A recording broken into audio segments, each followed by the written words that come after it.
Assalamualaikum warahmatullahi wabarakatuh. Saya perwakilan dari kelompok 3 akan menjelaskan tentang teori identitas sosial. Kenalkan, nama saya Nanda Bismillahirrahmanirrahim. Aulia Aziza, Perkenalkan, NPM nama saya Miftahul 30423 Munir dari jurusan Sejarah 0007. Peradaban Islam. Kenalkan, nama saya Nomor Nanda Aulia Aziza, NIM identitas mahasiswa 30423 saya 0007. 304220020. Kenalkan, nama saya Nanda Aulia Dalam Aziza, NIM materi kali ini 30423 yakni terkait teori identitas 0007. sosial, saya akan menjelaskan pada Kenalkan, nama poin saya nomor Nanda 1 Aulia dan Aziza, nomor 4. NIM Poin 1 menjelaskan tentang tokoh pencetus teori Kenalkan, ini, nama dan saya Nanda Aulia poin Aziza, keempat, NIM kritik terhadap 30423 teori ini yakni teori identitas 0007. sosial. Pembahasannya di sini ada 5. Yang pertama adalah tokoh yang mencetuskan teori, yang kedua adalah konteks lahirnya teori, yang ketiga adalah konsep terhadap teori, yang keempat adalah kritik terhadap teori, yang kelima contohnya adalah masyarakat. Secara ringkas, teori identitas sosial menjelaskan kerangka kerja yang menjelaskan bagaimana individu membentuk identitas dari diri mereka melalui keanggotaan dalam kelompok sosial. Teori ini dikembangkan oleh Henry Tocqueville dan John Turner pada tahun 1970-an. Teori identitas sosial ini dikembangkan oleh Henry Tocqueville dan John Turner pada tahun 1970-an. Henry Tocqueville adalah psikolog sosial kelahiran Polandia yang lahir pada tahun 1919 dan meninggal pada tahun 1982.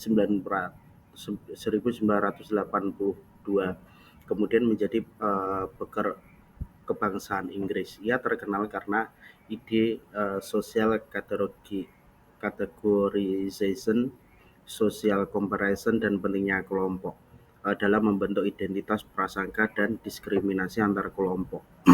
Sedangkan Turner adalah salah satu mahasiswa atau kolaborator Tocqueville yang kemudian memperluas teori ini terutama dalam aspek proses kognitif terkait identifikasi sosial dan bagaimana orang melakukan categorization.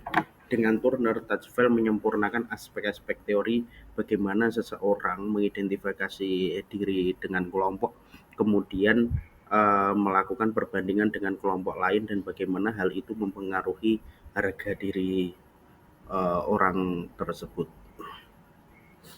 Teori identitas sosial lahir dari pengalaman diskriminasi era Perang Dunia Kedua, kritik dari penjelasan psikologi sebelumnya, serta bukti eksperimen bahwa bias kelompok bisa muncul dari hal yang sangat sepele. Konsep dasar teori identitas sosial di sini dirangkum menjadi 3 bagian kelompok. Yang pertama, identitas pribadi dan identitas sosial, yaitu dari diri kita ini bukan hanya sekedar individu tapi juga bisa berkelompok. Dan yang kedua adalah in-group atau out-group, yang kecenderungan kita ini biasa membagi 2 kelompok menjadi in-group kelompok kita atau out-group yang berarti kelompok mereka. Nah, ada kecenderungan juga jika in-group kita ini lebih baik atau lebih positif dari grup mereka. Lalu harga diri dari kelompok, yang artinya rasa percaya diri kita itu dipengaruhi oleh kelompok kita. Kalau kelompok kita dipandang lebih baik, maka otomatis identitas kita juga dipandang lebih baik oleh mereka. Nah, teori identitas sosial ini singkatnya adalah menjelaskan bahwa siapa diri kita ini bergabung kepada siapa. Sebagian besar ditentukan oleh kelompok atau tempat kita bergabung, dan itu mempengaruhi cara mereka menilai kita dalam kelompok serta menilai kelompok lain. Kritik terhadap teori identitas sosial meliputi sifatnya yang lebih menjelaskan daripada memprediksi perilaku masa depan, penyederhanaan berkelebihan, dan esensialisme terhadap kompleksitas identitas individu serta keterbatasan penerapan dalam konteks dunia nyata karena perbedaan dengan kelompok eksperimental yang tidak memiliki sejarah kekuasaan dan konsekuensi jangka panjang yang sama dengan kelompok kerja atau politik. Dan lebih utamanya, kritik terhadap teori identitas sosial itu pertama terlalu menekankan kelompok dan mengabaikan individu. Teori ini dianggap terlalu fokus pada level kelompok dan mengabaikan faktor-faktor psikologis individual. Dan yang kedua, keterbatasan eksperimen minimal grup paradigma. Eksperimen dasar Touchful minimal grup paradigma dikritik karena dilakukan dalam kondisi laboratorium yang artificial. Dan yang ketiga, cenderung menggeneralisasi in-group favoritism.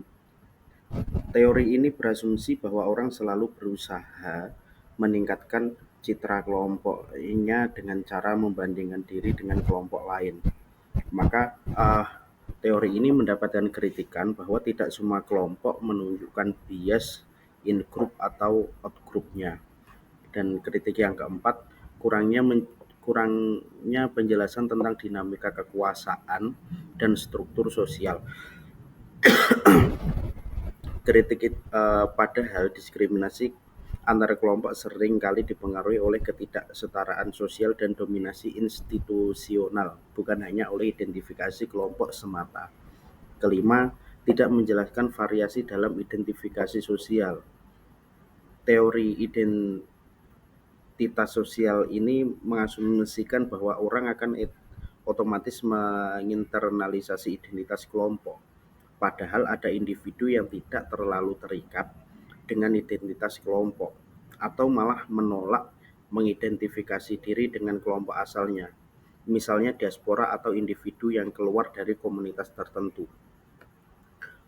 Kritik yang keenam, terlalu statis dan sederhana.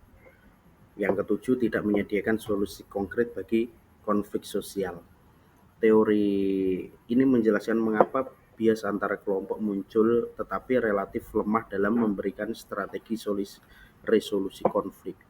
Teori lain seperti kontak hipotesis atau common in-group identity model lebih aplikatif dalam merumuskan cara mengurangi prasangka.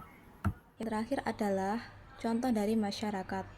Nah, contoh dari saya ini adalah seorang siswa merasa lebih unggul karena ia sekolah di sekolah favorit dan ia merasa lebih bangga karena identitas sosialnya melekat pada sekolah tersebut.